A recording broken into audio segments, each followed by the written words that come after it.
ಮಿತ್ರರೇ ನಮಸ್ಕಾರ. ನಿಮಗೆ ತಮ್ನೈಲ್ ಹೆಡ್ಡಿಂಗ್ ನೋಡಿ ಸ್ವಲ್ಪ ಆಶ್ಚರ್ಯ ಆಗಿರಬಹುದು, ಆದರೂ ಕೂಡ ಸತ್ಯ. ಇವತ್ತು ಟ್ರಂಪ್ ಅಂತಹದೊಂದು ಬಾಂಬ್ ಹಾಕಿದ್ದಾರೆ. ನಾನೇನಾದರೂ ಕಾಪಾಡದೆ ಹೋಗಿದ್ದರೆ ಅವತ್ತು ಪಾಕ್ ಪ್ರಧಾನಿಯನ್ನು ಭಾರತ ಕೊಂದು ಹಾಕಿಬಿಡ್ತಾ ಇತ್ತು. ಆ ಸ್ಥಿತಿಗೆ ಪಾಕಿಸ್ತಾನ ಬಂದಿತ್ತು. ನಾನು ಯುದ್ಧವನ್ನು ನಿಲ್ಲಿಸಿ ಪಾಕಿಸ್ತಾನದ ಪ್ರಧಾನಿ ಸೇರಿದಂತೆ 35 ಮಿಲಿಯನ್ ಮಂದಿಯನ್ನು ರಕ್ಷಿಸಿದ್ದೀನಿ. ಹೀಗಂತ ಟ್ರಂಪ್ ಒಂದು ಸ್ಟೇಟ್ಮೆಂಟ್ ಕೊಟ್ಟಿದ್ದಾರೆ. ಅದು ಕೂಡ ಅಮೆರಿಕದ ಪಾರ್ಲಿಮೆಂಟ್ನಲ್ಲಿ ನಿಂತ್ಕೊಂಡು ಕೊಟ್ಟಂತಹ ಸ್ಟೇಟ್ಮೆಂಟ್ ಅದು. ಸದ್ಯ ಈ ಸ್ಟೇಟ್ಮೆಂಟ್ ಕುರಿತಾಗಿ ವಿಶ್ವದಾದ್ಯಂತ ಬಹಳ ಚರ್ಚೆ ಆಗ್ತಾ ಇದೆ. ಯಾಕೆಂತಂದರೆ ಟ್ರಂಪ್ ಏನು ಸಣ್ಣ ಪುಟ್ಟ ಹೇಳಿಕೆಯನ್ನು ಕೊಟ್ಟಿದ್ದಲ್ವಲ್ಲ, ಭಾರತ ಪಾಕಿಸ್ತಾನದ ಪ್ರಧಾನಿಯನ್ನೇ ಕೊಂದು ಬಿಡ್ತಾ ಇತ್ತು ಅಂತ ಹೇಳಿದ್ರೆ ಅದರ ಅರ್ಥ ಏನು, ಭಾರತದ ಉದ್ದೇಶ ಏನಾಗಿತ್ತು, ಇದೆಲ್ಲದರ ಬಗ್ಗೆ ಬಹಳ ದೊಡ್ಡ ಮಟ್ಟದಲ್ಲಿ ಚರ್ಚೆ ಆಗ್ತಾ ಇದೆ. ಮಿತ್ರರೇ, ಯಾಕೋಸ್ಕರವಾಗಿ ಟ್ರಂಪ್ ಈ ರೀತಿಯ ಸ್ಟೇಟ್ಮೆಂಟನ್ನು ಕೊಟ್ಟರು, ಇದರ ಸತ್ಯಾಸತ್ಯತೆ ಏನು, ನಿಜವಾಗ್ಲೂ ಭಾರತ ಪಾಕಿಸ್ತಾನದ ಪ್ರಧಾನಿಯನ್ನು ಕೊಲ್ಲೋದಕ್ಕೆ ಹೋಗಿತ್ತಾ, ಟ್ರಂಪ್ ಈ ರೀತಿಯಾಗಿ ಅಮೆರಿಕದ ಪಾರ್ಲಿಮೆಂಟ್ನಲ್ಲಿ ಹೇಳೋದಕ್ಕೆ ಕಾರಣ ಏನು, ಎಲ್ಲವುದನ್ನು ಈ ವಿಡಿಯೋದಲ್ಲಿ ನಿಮಗೆ ಡೀಟೇಲಾಗಿ ತಿಳಿಸ್ಕೊಡುವಂತಹ ಪ್ರಯತ್ನ ಮಾಡ್ತೀನಿ. ನೀವು ಈ ವಿಡಿಯೋನ ಕೊನೆವರೆಗೂ ಮಿಸ್ ಮಾಡದೆ ನೋಡಿ. ಆಪರೇಷನ್ ಸಿಂಧೂರ ಆಗಿ ಹತ್ತತ್ರ 10 ತಿಂಗಳು ಕಳೀತಾ ಬಂತು. ಆದರೆ ಅದರ ಕುರಿತಾದಂತಹ ಚರ್ಚೆ ಮಾತ್ರ ಈಗಲೂ ಸಹ ನಿಂತಿಲ್ಲ. ಇದಕ್ಕೆ ಕಾರಣ ಬಹಳ ಸಿಂಪಲ್. ಅವತ್ತು ಭಾರತ ಮಾಡಿದಂತಹ ಡ್ಯಾಮೇಜ್ ಇದೆಯಲ್ಲ ಪಾಕಿಸ್ತಾನಕ್ಕೆ, ಅದು ಅಷ್ಟು ತೀವ್ರವಾಗಿದೆ. ಭಾರತದ ಸಿಟ್ಟಿಗೆ ಪಾಕಿಸ್ತಾನ ಪತ್ರಗುಟ್ಟು ಹೋಗ್ಬಿಟ್ಟಿದೆ. ಹೀಗಾಗಿ ಇದು ನಿರಂತರವಾಗಿ ಚರ್ಚೆಯ ವಿಷಯ. ಇದರ ಜೊತೆಗೆ ಇನ್ನೊಂದು ಅಂಶ ಏನು ಕೇಳಿದ್ರೆ, ಈ ಆಪರೇಷನ್ ಸಿಂಧೂರ ಆದ ಬಳಿಕ ಟ್ರಂಪ್ ಅವರು ಪ್ರತಿನಿತ್ಯ ಅದರ ಜಪ ಮಾಡ್ತಾ ಇದ್ದಾರೆ. ನಿಮಗೆಲ್ಲ ಗೊತ್ತೇ ಇದೆ, ಮೊದಲಿನಿಂದಲೂ ಕೂಡ ಈ ಯುದ್ಧವನ್ನು ನಿಲ್ಲಿಸಿದ್ದು ನಾನೇ ಅಂತ ಟ್ರಂಪ್ ಹೇಳ್ತಲೇ ಇದ್ದಾರೆ. ಮಾಧ್ಯಮಗಳು ಕೂಡ ಟ್ರಂಪ್ ಒಂದು 60-70 ಬಾರಿ ಹೇಳುವವರೆಗೂ ಕೂಡ ಅದನ್ನು ಕೌಂಟ್ ಮಾಡ್ತಾ ಇದ್ವು. ಟ್ರಂಪ್ ಯುದ್ಧ ನಿಲ್ಲಿಸಿದ್ದು ನಾನೇ ಅಂತ ಹೇಳಿ 50ನೇ ಸಲ ಕ್ಲೈಮ್ ಮಾಡಿದ್ರು, 55ನೇ ಸಲ ಕ್ಲೈಮ್ ಮಾಡಿದ್ರು, ಹೀಗೆ ಒಂದಷ್ಟು ಲೆಕ್ಕ ಇಟ್ಟಿದ್ರು. ಆನಂತರ ಮಾಧ್ಯಮಕ್ಕೂ ಕೂಡ ಲೆಕ್ಕ ಇಡೋದೇ ಕಷ್ಟ ಆಯಿತು. ಒಂದೇ ದಿನದಲ್ಲಿ ಟ್ರಂಪ್ ಅನೇಕ ಬಾರಿ ಇದನ್ನು ಹೇಳೋದಕ್ಕೆ ಶುರು ಮಾಡಿದ್ರು. ಈಗ ಅದನ್ನು ಲೆಕ್ಕ ಇಟ್ಟಿದ್ರೆ ಬಹುಶಃ 1000ವನ್ನು ರೀಚ್ ಆಗ್ತಾ ಇತ್ತೇನೋ, ಅಷ್ಟು ಬಾರಿ ಟ್ರಂಪ್ ಹೇಳಿದ್ದಾರೆ. ಮಿತ್ರರೇ, ಇವತ್ತೂ ಸಹ ಅಮೆರಿಕದ ಸಂಸತ್ತಿನಲ್ಲಿ ಟ್ರಂಪ್ ಅದನ್ನೇ ಪುನರುಚ್ಚಾರ ಮಾಡಿದ್ದೇ ಆಗಿದ್ರೆ ನಾನೇನು ವಿಡಿಯೋ ಮಾಡಿ ನಿಮಗೆ ತಿಳಿಸಬೇಕಾಗಿರಲಿಲ್ಲ. ಆದರೆ ಟ್ರಂಪ್ ಇವತ್ತು ಹೊಸ ಬಾಂಬೆ ಹಾಕಿದ್ದಾರೆ. ಇದನ್ನು ಪಾಕಿಸ್ತಾನ ಜೀರ್ಣ ಮಾಡಿಕೊಳ್ಳೋದಕ್ಕೆ ಸಾಧ್ಯವೇ ಇಲ್ಲ. ಯಾಕೆ ಕೇಳಿದ್ರೆ, ಆಪರೇಷನ್ ಸಿಂಧೂರದ ಸಂದರ್ಭದಲ್ಲಿ ಪಾಕಿಸ್ತಾನದ ಸ್ಥಿತಿ ಹೇಗಿತ್ತು ಅನ್ನೋದನ್ನು ಟ್ರಂಪ್ ಕಂಪ್ಲೀಟ್ ಆಗಿ ಅನಾವರಣ ಮಾಡಿದ್ದಾರೆ. ಟ್ರಂಪ್ ಏನು ಹೇಳಿದ್ದಾರೆ ಕೇಳಿದ್ರೆ, ಅವರು ಪಾರ್ಲಿಮೆಂಟ್ನಲ್ಲಿ ನಿಂತು ಭಾಷಣ ಮಾಡುವಂತಹ ಸಂದರ್ಭದಲ್ಲಿ ನಾನು 8 ಯುದ್ಧಗಳನ್ನು ನಿಲ್ಲಿಸಿದ್ದೀನಿ, ಅದರಲ್ಲಿ ಭಾರತ ಮತ್ತು ಪಾಕಿಸ್ತಾನವೂ ಕೂಡ ಒಂದು. ಭಾರತ ಮತ್ತು ಪಾಕಿಸ್ತಾನದ ನಡುವೆ ನ್ಯೂಕ್ಲಿಯರ್ ಯುದ್ಧ ಆಗಿಬಿಡ್ತಾ ಇತ್ತು. ಎರಡೂ ಕೂಡ ನ್ಯೂಕ್ಲಿಯರ್ ಪವರ್ ದೇಶಗಳು. ಆ ಸಂದರ್ಭದಲ್ಲಿ ಪಾಕಿಸ್ತಾನದ ಪ್ರಧಾನಿ ನನ್ನ ಬಳಿಯಲ್ಲಿ ಕೇಳ್ಕೊಂಡ್ರು, ಯುದ್ಧ ನಿಲ್ಲಿಸಿ, ಇಲ್ಲದೆ ಹೋದರೆ 35 ಮಿಲಿಯನ್ ಜನ ಸತ್ತೋಗ್ಬಿಡ್ತಾರೆ ಅಂತ ಕೇಳ್ಕೊಂಡ್ರು. ಆಗ ನಾನು ಯುದ್ಧ ನಿಲ್ಲಿಸಿದೆ. ಒಂದು ವೇಳೆ ನಾನೇನಾದರೂ ಯುದ್ಧವನ್ನು ನಿಲ್ಲಿಸದೆ ಹೋಗಿದ್ರೆ ಪಾಕಿಸ್ತಾನದ ಪ್ರಧಾನಿಯೂ ಕೂಡ ಆ ಯುದ್ಧದಲ್ಲಿ ಸಾವಿಗೀಡಾಗ್ತಾ ಇದ್ರು. ಅಂದ್ರೆ ಭಾರತ ಪಾಕ್ ಪ್ರಧಾನಿಯನ್ನ ಕೂಡ ಹತ್ಯೆ ಮಾಡ್ತಾ ಇತ್ತು ಅನ್ನುವ ಅರ್ಥದಲ್ಲಿ ಟ್ರಂಪ್ ಮಾತನಾಡಿದ್ದಾರೆ. ಮಿತ್ರರೇ, ಯಾವಾಗ ಟ್ರಂಪ್ ಬಾಯಿಯಿಂದ ಈ ಹೇಳಿಕೆ ಬಂತು, ಜಗತ್ತಿನಾದ್ಯಂತ ಸದ್ದು ಮಾಡ್ತಾ ಇದೆ. ಎಲ್ಲಾ ಮಾಧ್ಯಮಗಳು ಕೂಡ ಇದನ್ನು ಕವರ್ ಮಾಡಿದೆ. ಇಷ್ಟು ದಿನ ಟ್ರಂಪ್ ಏನು ಹೇಳ್ತಾ ಇದ್ರು ಗೊತ್ತಾ, ಅಷ್ಟು ಜೆಟ್ ಬಿತ್ತು, ಇಷ್ಟು ಜೆಟ್ ಬಿತ್ತು ಅಂತ ಒಂದು ಕಡೆ ಹೇಳ್ತಾ ಇದ್ರು. ಇನ್ನೊಂದು ಕಡೆಯಲ್ಲಿ ನ್ಯೂಕ್ಲಿಯರ್ ಯುದ್ಧ ನಿಲ್ಲಿಸಿದ್ರಿಂದಾಗಿ 10 ಮಿಲಿಯನ್ ಜನರ ಜೀವ ರಕ್ಷಣೆ ಆಯಿತು ಅಂತ ಹೇಳ್ತಾ ಇದ್ರು. ಅದಾದ ಬಳಿಕ ಅದನ್ನು 20 ಮಿಲಿಯನ್ ಅಂತಂದ್ರು. ಇವತ್ತು 35 ಮಿಲಿಯನ್ಗೆ ಏರಿಕೆ ಆಗಿದೆ. ಇದಿಷ್ಟನ್ನೇ ಹೇಳಿದ್ರೆ ಅದಕ್ಕೇನೋ ದೊಡ್ಡ ವ್ಯಾಲ್ಯೂ ಬರುತ್ತೆ ಅಂತ ಟ್ರಂಪ್ ಅನಿಸ್ಲಿಲ್ಲ. ಅದಕ್ಕೋಸ್ಕರವಾಗಿ ಟ್ರಂಪ್ ಇನ್ನೂ ಒಂದು ಹೆಜ್ಜೆ ಮುಂದೆ ಹೋಗಿ, ಒಂದು ವೇಳೆ ನಾನು ಯುದ್ಧ ನಿಲ್ಲಿಸದೇ ಹೋಗಿದ್ರೆ ಭಾರತ ಪಾಕಿಸ್ತಾನದ ಪ್ರಧಾನಿಯನ್ನೇ ಹತ್ಯೆ ಮಾಡ್ತಾ ಇತ್ತು, ಆ ಹಂತಕ್ಕೆ ಭಾರತ ಅಗ್ರೆಸಿವ್ ಆಗಿತ್ತು ಅನ್ನುವ ರೀತಿಯಲ್ಲಿ ಟ್ರಂಪ್ ಸ್ಟೇಟ್ಮೆಂಟ್ ಕೊಟ್ಟಿದ್ದಾರೆ.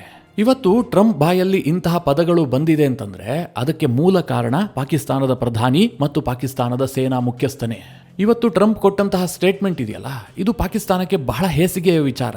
ನೀವೇ ಸಿಂಪಲ್ ಆಗಿ ಯೋಚನೆ ಮಾಡಿ, ಒಂದು ದೇಶದ ಅಧ್ಯಕ್ಷ ಇನ್ನೊಂದು ದೇಶದ ಪ್ರಧಾನಿಯ ಜೀವವನ್ನು ನಾನು ಉಳಿಸಿದ್ದು, ಇಲ್ಲದೆ ಹೋದರೆ ಆತ ಸತ್ತೋಗಿರುತ್ತಿದ್ದ ಅಂತಂದರೆ ಆ ದೇಶಕ್ಕೆ ಎಷ್ಟು ದೊಡ್ಡ ಅವಮಾನ ಅಂತ ನೀವೇ ಊಹೆ ಮಾಡಿಕೊಳ್ಳಿ. ಟ್ರಂಪ್ ಯಾಕೋಸ್ಕರವಾಗಿ ಈ ರೀತಿಯ ಹೇಳಿಕೆ ಕೊಟ್ಟರು ನೋಡೋದಾದ್ರೆ, ಈ ಪಾಕಿಸ್ತಾನದ ನಾಯಕರು ಬೂಟ್ ನೆಕ್ಕೋದ್ರಲ್ಲಿ ಹೊಸ ಇತಿಹಾಸವನ್ನೇ ಕ್ರಿಯೇಟ್ ಮಾಡಿದ್ದಾರೆ. ಇನ್ನು ಯಾವ ದೇಶವೂ ಕೂಡ ಈ ಹಂತಕ್ಕೆ ಇಳಿದು ಒಬ್ಬ ನಾಯಕನಿಗೆ ಬಕೆಟ್ ಹಿಡಿಯೋದಕ್ಕೆ ಸಾಧ್ಯವೇ ಇಲ್ಲ. ಅಷ್ಟರ ಮಟ್ಟಿಗೆ ಪಾಕಿಸ್ತಾನ ಕೆಳಮಟ್ಟಕ್ಕೆ ಹೋಗ್ಬಿಟ್ಟಿದೆ. ಹೀಗಾಗಿ ಟ್ರಂಪ್ ಇದರ ಅಡ್ವಾಂಟೇಜ್ ಅನ್ನು ತೆಗೆದುಕೊಳ್ತಾ ಇದ್ದಾರೆ. ನೀವು ಇತ್ತೀಚಿನ ಒಂದು ಸುದ್ದಿಯನ್ನು ಗಮನಿಸಿರಬಹುದು. ಅದೇನು ಕೇಳಿದ್ರೆ, ಟ್ರಂಪ್ ಗಾಜಾ ಪೀಸ್ ಬೋರ್ಡ್ನ ಒಂದು ಮೀಟಿಂಗ್ ಮಾಡ್ತಾರಲ್ಲ, ಅಲ್ಲಿಗೆ ಭಾರತ ತನ್ನ ಅಬ್ಸರ್ವರ್ ಅನ್ನು ಕಳುಹಿಸಿತ್ತು. ಟ್ರಂಪ್ ಭಾರತಕ್ಕೆ ಪೀಸ್ ಬೋರ್ಡ್ ಅನ್ನು ಸೇರೋದಕ್ಕೆ ಆಹ್ವಾನ ಕೊಟ್ಟರೂ ಕೂಡ ಭಾರತ ಅದನ್ನು ಪುರಸ್ಕರಿಸಿಲ್ಲ. ಕೇವಲ ನಾವು ಅಬ್ಸರ್ವರ್ ಅನ್ನು ಮಾತ್ರ ಕಳುಹಿಸಿ ಕೊಡ್ತೀವಿ, ಮುಂದೆ ಯೋಚನೆ ಮಾಡ್ತೀವಿ ಅಂತ ಭಾರತ ಹೇಳಿತ್ತು. ಆದರೆ ಪಾಕಿಸ್ತಾನ ಗಾಜಾದ ಪೀಸ್ ಬೋರ್ಡ್ನಲ್ಲಿ ಬಹಳ ಉತ್ಸಾಹದಿಂದ ಭಾಗಿಯಾಗ್ತಾ ಇದೆ. ಅವ್ರಿಗೆ ಬೇರೆ ಆಪ್ಷನ್ ಇಲ್ಲ ಬಿಡಿ. ಪಾಕಿಸ್ತಾನದ ಪ್ರಧಾನಿ ಯಾವಾಗ ಕರೆದ್ರೂ ಕೂಡ ಹೋಗ್ತಾರೆ.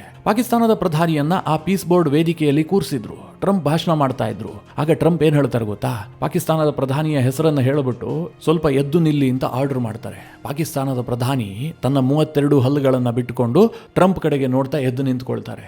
ಆದರೆ ಟ್ರಂಪ್ ಮಾಡಿದ್ದೇನು ಗೊತ್ತಾ, ಪಾಕಿಸ್ತಾನದ ಪ್ರಧಾನಿಯನ್ನ ಎದ್ದು ನಿಲ್ಲಿಸಿ ಭಾರತದ ಪ್ರಧಾನಿ ನರೇಂದ್ರ ಮೋದಿಯನ್ನ ಹೊಗಳೋದಕ್ಕೆ ಶುರು ಮಾಡ್ತಾರೆ. ಪಾಕಿಸ್ತಾನದ ಪ್ರಧಾನಿ ಹಲ್ ಕಿವಿಚ್ಕೊಂಡು ಹಾಗೆ ನಿಂತಿರ್ತಾರೆ. ವಿಶ್ವದ ವೇದಿಕೆಯಲ್ಲಿ ಇದಕ್ಕಿಂತ ದೊಡ್ಡ ಎಂಬರಾಸ್ಮೆಂಟ್ ಬೇಕಾ?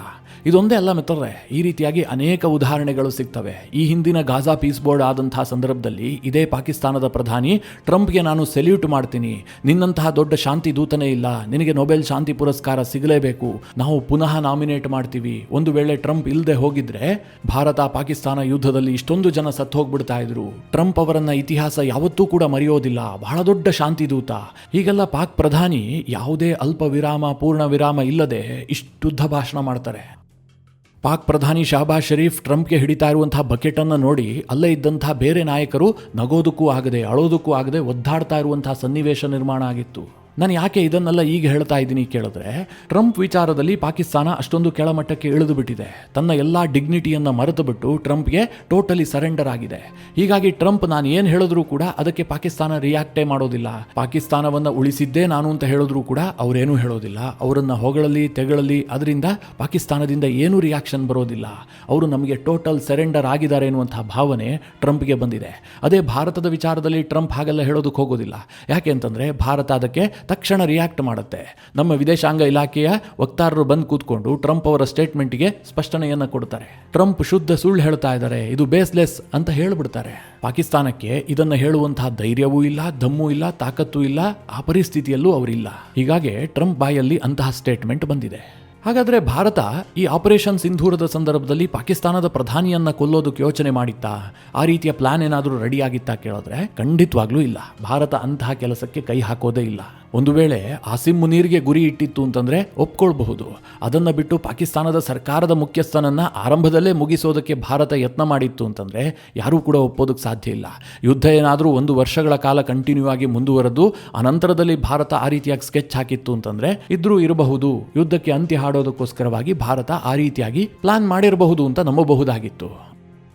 ಆದರೆ ಯುದ್ಧದ ಆರಂಭದಲ್ಲೇ ಭಾರತ ಪಾಕಿಸ್ತಾನದ ಪ್ರಧಾನಿಯನ್ನೇ ಟಾರ್ಗೆಟ್ ಮಾಡಿತ್ತು ಅಂತಂದ್ರೆ ನಂಬೋದಕ್ಕೆ ದೂರವಾದಂತಹ ಮಾತದು. ಆದರೆ ಟ್ರಂಪ್ ಈಗ ಕೊಟ್ಟಂತಹ ಸ್ಟೇಟ್ಮೆಂಟ್ನಿಂದಾಗಿ ಪಾಕಿಸ್ತಾನದ ಪ್ರಧಾನಿಗೆ ಜಾಗತಿಕವಾಗಿ ಮುಖಭಂಗ ಆಗಿದೆ. ಅವ್ರು ಹೇಳ್ಕೊಂಡು ಓಡಾಡ್ತಾ ಇದ್ರಲ್ಲ, ಭಾರತ ಮತ್ತು ಪಾಕಿಸ್ತಾನದ ಯುದ್ಧದಲ್ಲಿ ನಮ್ಮದೇ ಕೈ ಮೇಲಾಗ್ಬಿಟ್ಟಿದೆ, ನಾವು ಭಾರತಕ್ಕೆ ಹೊಡೆದಿದ್ದೀವಿ ಅಂತ.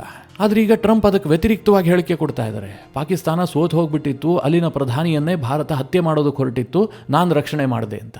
ಅದಕ್ಕೆ ಹೇಳೋದು, ಸತ್ಯ ಒಪ್ಕೊಳ್ಬೇಕಾದ್ರೆ ಮುಲಾಜಿಟ್ಕೊಳ್ಬಾರ್ದು. ಯುದ್ಧದಲ್ಲಿ ನಮಗೆ ಹಿನ್ನಡೆ ಆದರೆ ಖಂಡಿತವಾಗ್ಲೂ ಅದನ್ನು ಒಪ್ಕೊಳ್ಬೇಕು. ಆಗ ದೊಡ್ಡ ಮಟ್ಟದಲ್ಲಿ ಮರ್ಯಾದೆ ಹೋಗೋದು ತಪ್ಪುತ್ತೆ, ಒಂದು ಹಂತದಲ್ಲಿ ಸಿಂಪತಿಯೂ ಕೂಡ ಹುಟ್ಟುತ್ತೆ. ಆದರೆ ಪಾಕಿಸ್ತಾನ ಯಾವತ್ತೂ ಕೂಡ ಹಾಗೆ ಮಾಡೋದೇ ಇಲ್ಲ. ಅವ್ರೇನು ಮಾಡ್ತಾರೆ, ನಾವು ಭಾರತಕ್ಕೆ ಸರಿಸಮ, ನಾವು ಭಾರತವನ್ನೇ ಜಯಿಸಿದ್ದೀವಿ ಅಂತ ಬಿಂಬಿಸಿಕೊಳ್ಳೋದಕ್ಕೆ ಯತ್ನ ಮಾಡ್ತಾರೆ. 1971 ವಾರ ಆಗಿ ಬಾಂಗ್ಲಾದೇಶ ವಿಭಜನೆ ಆದರೂ ಕೂಡ ಪಾಕಿಸ್ತಾನ ವಿಜಯೋತ್ಸವ ಆಚರಿಸಿತ್ತು. ಇವತ್ತಿಗೂ ಸಹ ಪಾಕಿಸ್ತಾನದ ವಿದ್ಯಾರ್ಥಿಗಳು ಪಾಕಿಸ್ತಾನದ ಪಠ್ಯ ಪುಸ್ತಕದಲ್ಲಿ ಏನು ಓದ್ತಾರೆ ಗೊತ್ತಾ? 1971 ವಾರ್ನಲ್ಲಿ ಭಾರತ ನಮ್ಮ ಮೇಲೆ ಯುದ್ಧ ಮಾಡ್ತು, ನಾವು ಭಾರತವನ್ನು ಬಗ್ಗು ಬಡಿದ್ವಿ. 1971 ವಾರ್ನಲ್ಲಿ ನಮಗೆ ವಿಜಯ ಆಯಿತು ಅಂತಲೇ ಇವತ್ತಿಗೂ ಪಾಕಿಸ್ತಾನದ ವಿದ್ಯಾರ್ಥಿಗಳು ಓದ್ತಾ ಇದ್ದಾರೆ. ಅಷ್ಟು ದೊಡ್ಡ ಯುದ್ಧದ ವಿಚಾರ, ಅದರ ಸಾಕ್ಷಿದಿಬ್ಬ ಈಗಲೂ ಕೂಡ ಇದೆ. ಬಾಂಗ್ಲಾದೇಶ ಅಸ್ತಿತ್ವದಲ್ಲಿಲ್ವಾ? ಅಂತಹ ವಿಚಾರದಲ್ಲೇ ತನ್ನ ಜನರಿಗೆ ಮಂಕುಬೂದಿ ಎರಚೋದಕ್ಕೆ ಪಾಕಿಸ್ತಾನದ ಆಡಳಿತ ಹೊರಟಿದೆ ಅಂತಂದ ಮೇಲೆ ಉಳಿದೆಲ್ಲ ವಿಚಾರದಲ್ಲಿ ಪಾಕಿಸ್ತಾನ ಯಾವ ರೀತಿಯಾಗಿ ಸುಳ್ಳು ಹೇಳಬಹುದು ಅಂತ ನೀವೇ ಯೋಚನೆ ಮಾಡಿಕೊಳ್ಳಿ. ಪಾಕಿಸ್ತಾನ ಯಾವತ್ತೂ ಕೂಡ ಗ್ರೌಂಡ್ನಲ್ಲಿ ಗೆದ್ದೇ ಇಲ್ಲ. ಅವರು ಕೇವಲ ಗೆಲ್ಲೋದಕ್ಕೆ ಯತ್ನ ಮಾಡುವಂತಹದ್ದು ಇನ್ಫಾರ್ಮೇಷನ್ ವಾರ್ಫೇರ್ನಲ್ಲಿ ಮಾತ್ರ. ಪಾಕಿಸ್ತಾನದ ಈ ರೀತಿಯ ಕುತಂತ್ರಕ್ಕೆ ಬೇಕಾದಷ್ಟು ಉದಾಹರಣೆಯನ್ನು ಕೊಡಬಹುದು. 2019 ಘಟನೆಯನ್ನು ಕೂಡ ನೆನಪು ಮಾಡಿಕೊಳ್ಳೋದಾದ್ರೆ, ಅಂದು ಬಾಲಾಕೋಟ್ ಮೇಲೆ ಭಾರತ ಏರ್ ಸ್ಟ್ರೈಕ್ ಅನ್ನು ಮಾಡಿತ್ತು. ಅದಾದ ಮಾರನೇ ದಿನ ಅಭಿನಂದನ್ ವರ್ಧಮಾನ್ ಘಟನೆ ನಡೆದಿತ್ತು. ಭಾರತದ ಅಭಿನಂದನ್ ವರ್ಧಮಾನ್ ತನ್ನ MiG-21 ಬೈಸಿನ್ ಅನ್ನು ತೆಗೆದುಕೊಂಡು ಪಾಕಿಸ್ತಾನದೊಳಗೆ ಹೋಗ್ಬಿಟ್ಟಿದ್ರು. ಅತ್ತ ಕಡೆಯಿಂದ ಅಭಿನಂದನ್ ವರ್ಧಮಾನ್ಗೆ F-16 ಎದುರಾಗಿತ್ತು. ಆಗ ಅಭಿನಂದನ್ ವರ್ಧಮಾನ್ ತನ್ನ MiG-21 ಬೈಸಿನ್ ಅನ್ನು ಬಳಸಿ F-16 ಅನ್ನು ಹೊಡೆದು ಹಾಕಿದ್ರು. ಭಾರತದ MiG-21 ಕೂಡ ಆಗ್ಲೇ ಪತನಗೊಂಡಿತ್ತು. ಆದರೆ ಈ ಘಟನೆಯನ್ನ ಪಾಕಿಸ್ತಾನ ಒಪ್ಕೊಂಡೇ ಇರಲಿಲ್ಲ. ಅದು ಅಸಾಧ್ಯವಾದಂತಹ ಮಾತು. ಭಾರತದ MiG-21 ಇದೆಯಲ್ಲ, ಅದು 3ನೇ ತಲೆಮಾರಿನ ಯುದ್ಧ ವಿಮಾನ. ನಮ್ಮ F-16 ಅಮೆರಿಕ ನಿರ್ಮಿತ 4ನೇ ತಲೆಮಾರಿನ ಯುದ್ಧ ವಿಮಾನ. ಅದು ಹೇಗೆ F-16 ಅನ್ನ MiG-21 ಹೊಡೆಯೋದಕ್ಕೆ ಸಾಧ್ಯ? ಹೀಗಂತ ಪಾಕಿಸ್ತಾನ ಆ ಘಟನೆಯನ್ನ ಒಪ್ಕೊಂಡೇ ಇರಲಿಲ್ಲ. ಆದರೆ ಮಿತ್ರರೇ, ಇತ್ತೀಚೆಗೆ ನಾನು ಒಂದು ಪಾಡ್ಕಾಸ್ಟ್ ಅನ್ನು ನೋಡ್ತಾ ಇದ್ದೆ. ಅಲ್ಲಿ ಪಾಕಿಸ್ತಾನದ ನಿವೃತ್ತ ಓರ್ವ ಸೇನಾಧಿಕಾರಿ ಈ ಬಗ್ಗೆ ಹೇಳಿಕೆ ಕೊಟ್ಟಿದ್ದಾನೆ. ಅಂದು ಬೆಳಗ್ಗೆ ಪಾಕ್ ಟೆರಿಟರಿ ಒಳಗೆ ಭಾರತದ MiG-21 ಬಂದಿದ್ದು ನಿಜ. ಆ ಸಂದರ್ಭದಲ್ಲಿ ಪಾಕಿಸ್ತಾನದ F-16 ಜೊತೆಗೆ ಡಾಗ್ ಫೈಟ್ ಆಗಿದ್ದು ನಿಜ. ಆ ಡಾಗ್ ಫೈಟ್ ನಲ್ಲಿ 2 ಯುದ್ಧ ವಿಮಾನಗಳು ಕೊಲ್ಯಾಪ್ಸ್ ಆದವು. ಪಾಕ್ ಪೈಲಟ್ ಮತ್ತು ಭಾರತದ ಪೈಲಟ್ ಇಜೆಕ್ಟ್ ಆಗಿರೋದನ್ನ ನಾನು ಕಣ್ಣಾರೆ ಕಂಡಿದ್ದೀನಿ ಅಂತ ಆತ ಸ್ಟೇಟ್ಮೆಂಟ್ ಕೊಟ್ಟಿದ್ದಾನೆ. ಅಂದರೆ ಪಾಕಿಸ್ತಾನ ಎಲ್ಲವುದನ್ನು ಮುಚ್ಚಿಡೋದಕ್ಕೆ ಹೋಗುತ್ತೆ, ಆದರೆ ಒಂದಲ್ಲ ಒಂದು ಟೈಮ್ನಲ್ಲಿ ಅದು ಬಹಿರಂಗಗೊಂಡು ಪಾಕಿಸ್ತಾನದ ಮರ್ಯಾದೆಯೇ ಹೋಗುತ್ತೆ. ಈಗಲೂ ಸಹ ಅಷ್ಟೇ. ಆಪರೇಷನ್ ಸಿಂಧೂರ ಆದಂತಹ ಸಂದರ್ಭದಲ್ಲಿ ಪಾಕಿಸ್ತಾನ ಪತರಗುಟ್ಟು ಹೋಗಿತ್ತು. ಇದೇ ರೀತಿಯಾಗಿ ಮುಂದುವರೆದಿದ್ದೆ ಆದರೆ ಪಾಕಿಸ್ತಾನ ಉಳಿಯೋದಿಲ್ಲ ಅನ್ನುವಂತಹ ವಿಚಾರವೂ ಕೂಡ ಅವರಿಗೆ ಮನದಟ್ಟಾಗಿತ್ತು. ಹೀಗಾಗಿ ಅವರು ಅಮೆರಿಕದ ಮೊರೆ ಹೋಗಿದ್ರು. ಟ್ರಂಪ್ ಸರ್ಕಾರವನ್ನ ಗೋಗರೆದು ಕೇಳ್ಕೊಂಡ್ರು, ಏನಾದರೂ ಮಾಡಿ ಯುದ್ಧ ನಿಲ್ಲಿಸಿ, ಇಲ್ಲದೆ ಹೋದರೆ ಇದು ನ್ಯೂಕ್ಲಿಯರ್ ವಾರ್ ಆಗಬಹುದು, ನಮಗೆ ನ್ಯೂಕ್ಲಿಯರ್ ಬಿಟ್ಟರೆ ಬೇರೆ ಆಪ್ಷನ್ ಇಲ್ಲ, ಭಾರತ ಆ ಪರಿಯಾಗಿ ನಮ್ಮ ಮೇಲೆ ಪ್ರಹಾರ ಮಾಡ್ತಾ ಇದೆ, ಹೀಗೆಲ್ಲ ಬೇಡ್ಕೊಂಡಿದ್ದಾರೆ. ಆಗ ಟ್ರಂಪ್ ಸರ್ಕಾರ ಭಾರತದೊಂದಿಗೆ ಮಾತುಕತೆಗೆ ಮುಂದಾಗಿದೆ.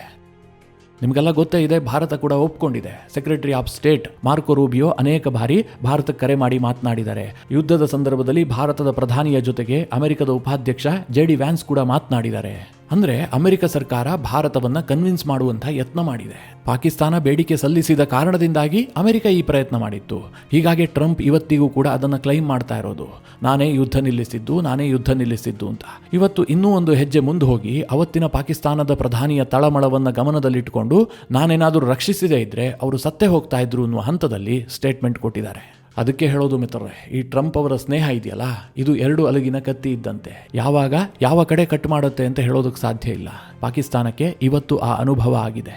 ಮಿತ್ರರೇ, ಈ ವಿಚಾರದಲ್ಲಿ ನಿಮ್ಮ ಅನಿಸಿಕೆ ಅಭಿಪ್ರಾಯಗಳೇನು? ಕಮೆಂಟ್ ಮಾಡುವ ಮೂಲಕ ನಮಗೆ ತಿಳಿಸಿ. ಹಾಗೆ ನಿಮಗೆ ಈ ವಿಡಿಯೋ ಇಷ್ಟವಾದರೆ ಲೈಕ್ ಮಾಡಿ. ಜೊತೆಗೆ ನೀವಿನ್ನೂ ನಿಮ್ಮ ನೆಚ್ಚಿನ ಸಂಸ್ಕಾರ ಸೌರಭ ಯೂಟ್ಯೂಬ್ ಚಾನಲ್ನ ಸಬ್ಸ್ಕ್ರೈಬ್ ಮಾಡಿಲ್ಲ ಅಂತಾದರೆ ಈ ಕೂಡಲೇ ಸಬ್ಸ್ಕ್ರೈಬ್ ಮಾಡಿ. ಮುಂದಿನ ಎಲ್ಲ ಅಪ್ಡೇಟ್ಗಳ ನೋಟಿಫಿಕೇಷನ್ಗಾಗಿ ಬೆಲ್ ಐಕಾನ್ ಒತ್ತಿ.